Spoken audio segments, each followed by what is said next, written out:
Na story ya kwanza ambayo tunaanza nayo leo, kama ni mtu ambaye unafuatilia sana mitandao ya kijamii, of course utakuwa ulikutana na post ambayo alikuwa ameishare Baba Levo kupitia mitandao ya kijamii, ikiwa ni muendelezo wa kile ambacho alishawahi kukizungumza na kushawahi kuwa na mvutano baina yake pamoja na Koi Mzungu kwenye mitandao ya kijamii kuhusiana na masuala mazima ya comedy. Si unanielewa? So post ambayo alikuwa ameishare Baba Levo ilikuwa inaelezea, of course ilikuwa ni show ambayo ilikuwa inafanyika somewhere ya comedy, and then Baba Levo akawa ametoa maoni yake na kile ambacho alishawahi kukizungumza nyuma kuhusiana na soko la comedy na vitu kama hivyo. Si unanielewa? So vitu vingi alivyokuwa anavizungumza Baba Levo ni katika namna ya kuweza kuwashauri au kuwalalamikia comedians kwamba ni watu ambao wamekuwa wanaonekana mara kwa mara kwa kitu ambacho kimekuwa kinashusha brand yao, lakini pia ubunifu, masuala mazima ya ubunifu kuwa imepungua na vitu kama hivyo. So alikuwa anazungumza pia kwamba katika kila event watu wa comedy wamekuwa wanatokea, so wameshindwa kujibrand kuwa ni watu ambao hawaonekani mara kwa mara, ili wakitokea kwenye show watu wawe na hamu ya kuwaona na vitu kama hivyo. Kwa mtazamo wake Bile so ilikuwa ni mjadala mzito sana ambao niliona pipia baadhi ya comedians ambao waliweza kumjibu Baba Levo kulingana na kile ambacho alikuwa amekipost, na wengine akaenda mbali zaidi na kushare show ambavyo iliweza kuwa kwamba watu baadaye walijana nini, kwamba ile ilikuwa ni mapema sana ya. Na vitu kama hivyo. Si unanielewa? So tumezungumza na Baba Levo ambapo aliibuka na kuweza kuachana waandaaji wa show kuwa kuna vitu ambavyo aliwashauri waweze kuvifanya lakini hawakuacha kuvifanya, na matokeo yake ndo hayo ambacho aliweza kukishare. So tuko na Baba Levo right now kwenye Newsbeat, anaweza kuelezea kuhusiana na kile ambacho alikuwa amekishare kwenye page yake ya Instagram kuhusiana na comedians. Kwanza kabisa niseme ukweli, watu ukiwaonya alafu wasipokusikiliza, madhara yakiwakuta, una haki kabisa ya kuwasimanga kwamba niliwaambia na hichi ndio kimechowakuta. Mwangu ambie kitu kimoja, ukiangalia wachekeshaji wengi this time wamekuwa ni watu ambao wanazurula.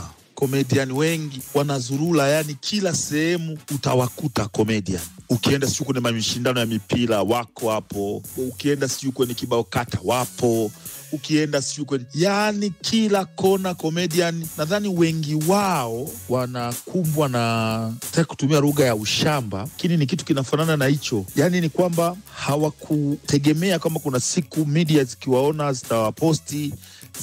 Kwa hiyo sasa wanazifuata, yani wakisikia sehemu kuna media wapo, wakisikia sehemu kuna nini wapo. Sasa niliwakataza kuhusu kufanya show za hovyo hapa Dar es Salaam. Unafanya show huku kiingilio si 5,000, kiingilio 10,000, unaenda kufanya show huku kiingilio bia, unaenda kufanya huku kiingilio soda, alafu baadaye eti uende ukaandae show Mlimani City uwaambie watu kiingilio 50,000. Nani atalipa? Hakuna mtu atalipa, kwa sababu brandi yako umeshaiua wewe mwenyewe. Hakuna mtu atalipa.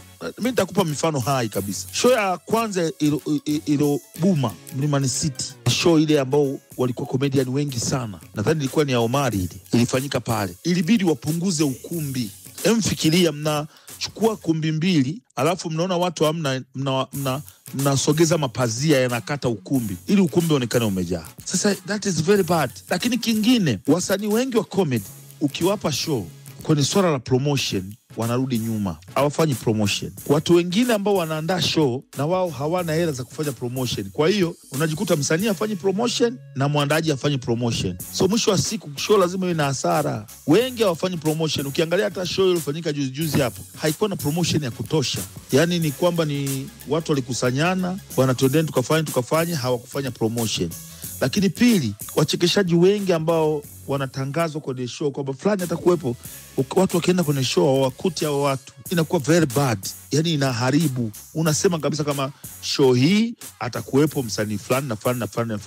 Mtu anaona kweli kama ni hivyo, ngoja niende. Watu wakienda kule wanakuta katika wale wachekeshaji wataja 5 wapo 2, wengine hawapo. Kwa hiyo inaua sana mashabiki ambao wanapenda comedy, wanapenda kucheka. Cha tatu, wachekeshaji wanarudia sana vichekesho, na hii ni kwa sababu hawapati muda wa kupumzika. Leo kafanya huku, kesho kafanya huku, atapata wapi muda wa kutunga? Show ni nyingi, wanazurula humo, wanafanya show nyingi. Birthday, mwingine sijui kwenye mnada sijui Njegere yumo na yeye anachekesha. Kwa hiyo unajikuta material mengi ameshayafanya mtaani, watu washayajua. Akienda kuyafanya kwenye show kubwa anaonekana anarudia. Kwa kifupi ni kwamba wao wanajimaliza wao wenyewe. Wana nafasi, comedy bado ina nafasi ya kutengeneza pesa, lakini wao hawataki kusikiliza. Madogo wengi sana wamekuwa ni kama malibukeni, wakiona tu media ashakimbilia, akiona hivi alishakimbilia.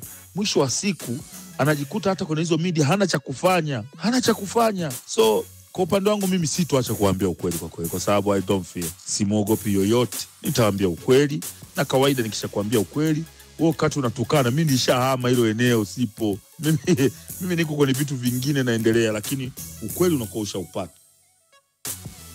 Huyo ni Baba Levo bana, na ameongea mambo mengi sana kuhusiana na hii hapa issue, na tulishawahi kumuita hapa kwenye The Switch Koi Mzungu, pia naye aliongea mambo mengi sana. So hili swala la comedians limekuwa kila mara linaleta mvutano na sintofahamu hapa na pale, mambo yanakuwa ni mengi, but I think kuna haja ya kuenza kuifanya hii issue ikakaa, yani wakaelewana, kwa sababu mwisho wa siku hapa lengo letu sisi ni kujenga, na tunataka kuona kweli wasanii wanaofanya comedy wanafaidika na sanaa yao na kipaji chao, kwa sababu comedy imekuwa inafanya vizuri sana.